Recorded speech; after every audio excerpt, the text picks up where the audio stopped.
Now, the fallout from the issue involving reggae boy Junior Flemmings has continued to have repercussions, as the Phoenix Rising FC have formally requested to relinquish its hosting rights for the 2020 championship final. More from Jordan Fort. According to a release, the request was made out of respect to the LGBTQ community and recognition that hosting the final after having been awarded 3 points following San Diego Loyal SC's forfeiture due to the use of a homophobic slur by a Phoenix Rising player was not appropriate and inconsistent with club values.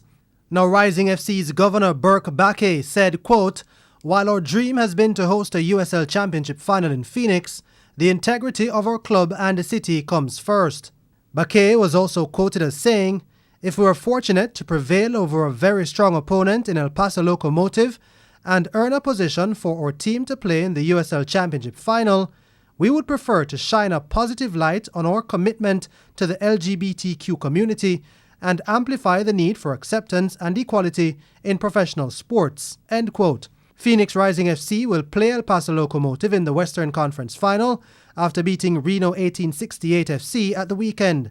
Flemmings was suspended for 6 games by the USL for using foul and abusive language after being accused of using a homophobic slur to a San Diego Loyal player in a regular season match.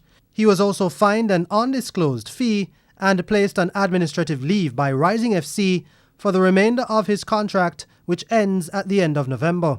Flemmings denied the allegations. Flemmings won the Golden Boot for the regular season after scoring 14 goals from 14 appearances. Jordan Fort, Radio Jamaica Sports.